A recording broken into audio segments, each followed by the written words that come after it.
Nous sommes vendredi 1er septembre. Mesdames et messieurs, bonsoir. Bienvenue à vous aux informations. Voici les titres. La communauté musulmane du Mali célèbre aujourd'hui la fête de l'Aïd al-Adha ou fête des Tabaski. La grande prière a été dirigée sous la conduite du président de la République, Ibrahim Boubacar Keïta, en présence de plusieurs membres de son gouvernement.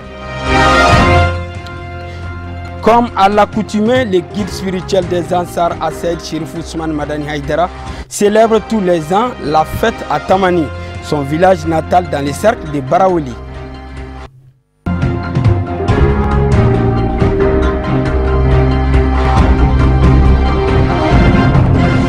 Mesdames et messieurs, bonsoir et bienvenue à vous.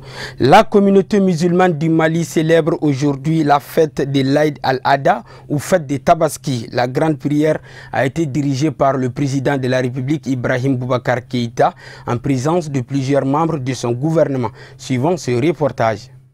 La fête des Tabaski, appelée aussi Aïd el-Kébir, qui signifie aussi la fête des moutons, est la plus importante fête de l'islam, après Aïd el-Fitr, qui célèbre la fin du Ramadan. Ce jour est un grand jour et c'est un privilège de voir ce jour. C'est pourquoi je voudrais, au nom du conseil du district de Bamako, de toutes les populations, rendre grâce à Dieu. Dieu qui, dans sa miséricorde, nous a permis de voir ce jour. Et prier avec des vœux sincères de santé, de bonheur, pour l'ensemble des populations de Bamako, au nom du conseil du district de Bamako, souhaiter des vœux sincères de bonheur, de santé au président de la République, à son épouse, à toute sa famille, au premier ministre de la République, à l'ensemble des institutions de la République, aux membres du gouvernement. Je prie Allah, le Tout-Puissant, dans sa miséricorde, d'accorder la paix, d'accorder la cohésion, d'accorder l'unité nationale. Aujourd'hui est un grand jour, c'est un jour de pardon, c'est un jour de fraternité, c'est un jour de solidarité, un grand jour pour tous les musulmans du monde. Je profite de cette occasion pour prier encore le Tout-Puissant. Dieu dit, priez, j'exaucerai vos vœux. Les vœux du peuple malien sont des vœux de paix. Sans la paix, pas de développement. Qu'Allah subhanahu wa ta'ala fasse en sorte qu'il y ait la paix au nord, qu'il y ait la paix au centre, qu'il y ait la paix partout au Mali, qu'il y ait la paix en Afrique, qu'il y ait la paix dans le monde. La fête des Tabaski est également une heureuse occasion de rencontrer la famille et les proches. Elle est aussi synonyme de partage et de générosité envers les pauvres et les nécessités. À cette fête de Tabaski, le message que j'ai adressé à mes compatriotes, à vos téléspectateurs, c'est d'abord un message de vœux, de prière, que le Tout-Puissant gratifie notre pays de la paix, de la concorde, de l'entente entre tous ses fils et fasse en sorte que les épreuves que nous sommes en train de traverser deviennent très rapidement de mauvais souvenirs pour nous tous. Qu'il fasse que l'ensemble des Maliens se mettent dans une dynamique unitaire derrière le président de la République, derrière le gouvernement, pour travailler au retour définitif de la paix et de l'entente entre tous les Maliens. Je fais mes vœux à toutes les Maliennes et à tous les Maliens. La fête de la Tabaski est dite la grande fête. C'est un jour de pardon et de bénédiction.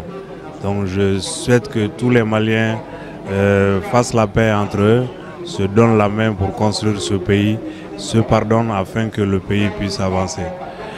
Mes vœux à toutes les Maliennes sans distinction du nord au sud. Le message très fort que nous lançons à partir de votre micro et de votre caméra, c'est un message de paix, un message d'entente, d'unité, de cohésion entre tous les Maliens.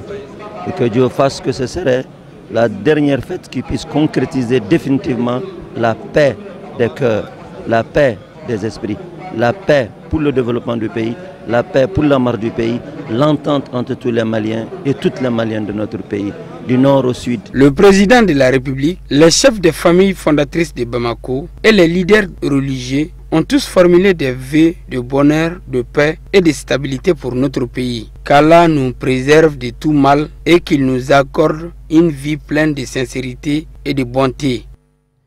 Comme à l'accoutumée, le guide spirituel des Ansar, Saïd Chérif Ousmane Madani Haïdara, célèbre tous les ans les fêtes à Tamani, son village natal, dans le cercle de Baraouli. Nos envoyés spéciaux à Tamani, Ousmane Sogoré, Ibrahim Koulibaly et Lamine Traoré. C'est à 8h55 que le guide spirituel des Ansar, Saïd Chérif Ousmane Madani Haïdara, sort de sa résidence pour regagner la place publique. À 9h05, l'imam lève la prière en procédant au takbir ordinaire.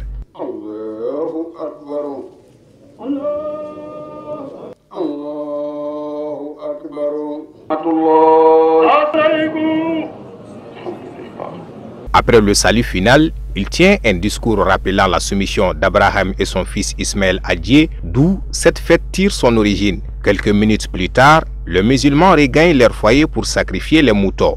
Partout, les mots sont les mêmes, Sambé Sambé. Nous remercions Dieu de nous avoir accordé ce jour béni, qui est le jour de la fête de Tabaski, où tous les musulmans et musulmanes ainsi que la société vulnérable peuvent bénéficier de l'aumône qui est les moutons de la fête de Tabaski. Donc pendant cette fête où on égorge beaucoup de moutons, les pauvres vont être nourris, les démunis vont avoir à manger de la viande. Donc nous souhaitons pour cette journée une longévité à toute la communauté internationale, nationale et internationale, à tous les musulmans, les fidèles d'où ils se trouvent. Nous les souhaitons bonne fête de Tabaski et bon vent à tout le monde dans leur famille et dans leur pays. Quel que soit le continent, nous savons que les musulmans se trouvent partout dans le monde. Nous les souhaitons bonne fête de Tabaski. Comme une vieille tradition, le guide saisit l'occasion pour adresser ses salutations fraternelles aux familles proches, accompagnées pour la circonstance de plusieurs personnalités. Ces jours-ci, toutes les impressions du guide vont à l'endroit des musulmans en leur souhaitant une bonne fête et aussi leur rappeler l'importance de la paix. Rappelons qu'au cours des salutations, les habitants de Tamani résidant à Bamako ont promis d'honorer le guide juste le lendemain de la fête pour ses efforts et invitent tout le monde à y prendre part. À l'instar de la communauté internationale, le Mali a célébré la fête d'El El-Kébir, communément appelée fête des Tabaski ou fête des moutons. Reportage Abdul Karim Sako et Samba Traoré. L'Aïd El-Kébir ou la grande fête symbolise la tradition prophétique d'Abraham à qui Allah subhanahu wa ta'ala avait ordonné d'égorger son fils Ismaïl et qui fut remplacé par un bélier.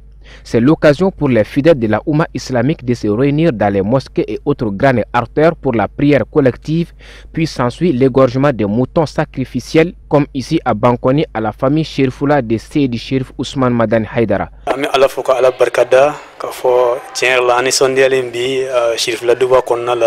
Nous rendons grâce à Dieu pour ses bienfaits. Nous sommes heureux. Nous vous souhaitons une bonne fête. Au nom de l'ensemble des membres du bureau des oulémas de Chérifoula Télévision, je vous souhaite une très bonne fête de Tabaski. Nous demandons à Dieu de nous accorder une bonne santé, singulièrement à notre guide Seydi Chérif Ousmane Madani Haïdara, ainsi qu'à sa famille. Qu'à la face que la paix revienne au Mali, ainsi qu'à l'ensemble des pays musulmans.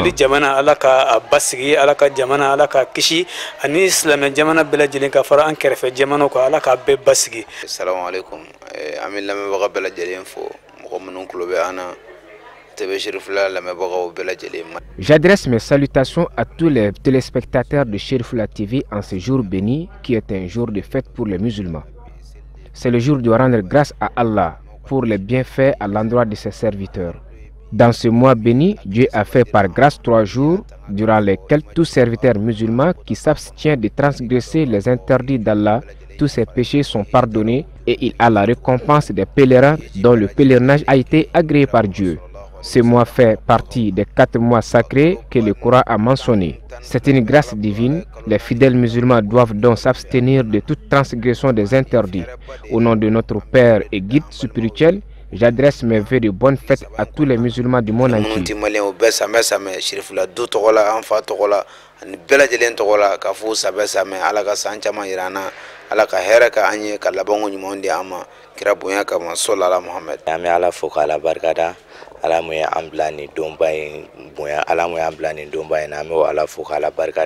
Nous rendons grâce à Dieu qui nous a gratifiés de ce jour béni.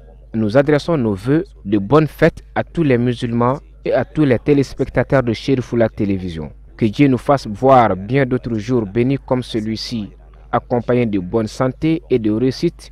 Et la grâce est à Allah, Seigneur de tous les univers. Nous souhaitons alors très bonne fête de Tabaski à tous les musulmans du monde entier. À l'occasion de la fête des Tabaski, l'ambassadeur des États-Unis d'Amérique au Mali s'est rendu au village SOS de Sanankoroba pour offrir aux enfants démunis un bélier. Le diplomate américain, en compagnie de son épouse, a tenu à s'exprimer pour souhaiter Sambé Sambé à tous les fidèles musulmans du Mali, geste hautement symbolique d'amitié à l'endroit du peuple malien. Voici le message de son Excellence, Monsieur l'ambassadeur des États-Unis au Mali.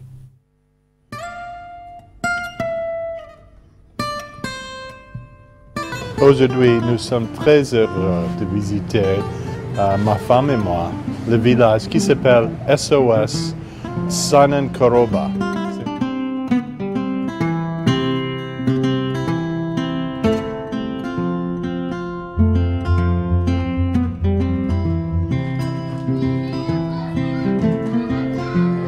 Vraiment, c'est toujours un grand honneur pour nous pour participer avec la fête ici.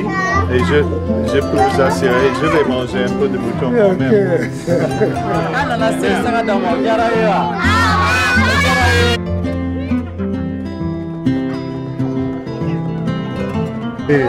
Sambé, Sambé.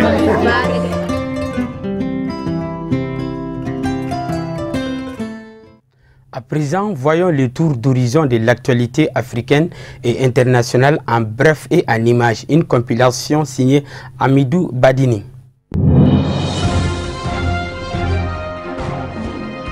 L'étau judiciaire se resserre autour de plusieurs personnalités mauritaniennes, notamment autour de certains opposants au président Mohamed Ould Abdelaziz, comme le sénateur Ould Gadé et l'homme d'affaires Mohamed Bouamatou. Toute la nuit, des auditions ont eu lieu au palais de justice. Le procureur a entendu près d'une dizaine de personnes et requis plusieurs mandats de dépôt. Le parquet a requis 2 mandats de dépôt contre des sénateurs, mais le juge n'en a validé qu'un seul ce vendredi matin. Il concerne le leader de l'opposition Mohamed Ould Gadé, déjà en garde à vue depuis le 12 août. Il est accusé de corruption et réception de corruption. Le sénateur Mohamed Ould Gadé est dans le collimateur du pouvoir depuis plusieurs mois. Il fait partie des élus qui ont rejeté la suppression du Sénat validée par le référendum très contesté du 5 août dernier. Décision historique au Kenya. La Cour suprême a ordonné ce vendredi 1er septembre 2017 la tenue d'un nouveau scrutin dans les 2 mois. Elle invalide le résultat de l'élection présidentielle du 8 août dernier et donc la réélection du président Uhuru Kenyatta. Une décision de justice qui intervient suite à la saisine de l'opposition qui dénonçait des irrégularités dans le scrutin. Selon la Cour suprême, des irrégularités ont donc compromis l'intégrité de l'élection du président de la République le 8 août dernier. L'élection avait été remportée par le chef d'État sortant, Uhuru Kenyatta, avec 1,4 million de voix d'écart et 54,27% de suffrages contre 44,74% pour Raila Odinga. Des résultats annoncés le 11 août et suivis de manifestations et d'émeutes, notamment dans des bidonvilles de Nairobi et dans l'ouest du pays, réprimés violemment par la police.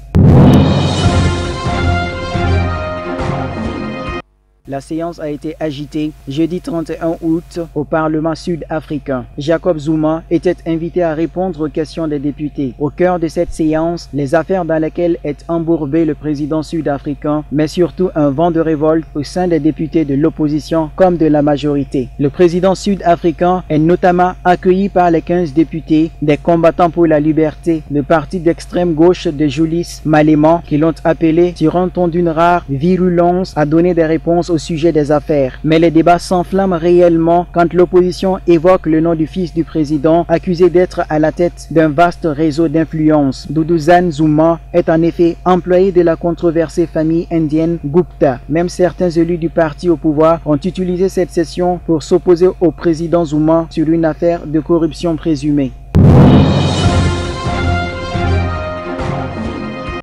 Emmanuel Macron et Alassane Ouattara plaident la cause du franc CFA. La polémique sur le franc CFA de ces derniers jours s'est invitée à la table d'Emmanuel Macron et d'Alassane Ouattara. Les deux chefs d'État ont déjeuné ensemble ce jeudi 31 août à l'Élysée. Un entretien à l'issue duquel les deux présidents ont souhaité réaffirmer leur attachement à la zone franc, une monnaie appréciée, mais qu'il faudrait aussi moderniser, estime de son côté Emmanuel Macron.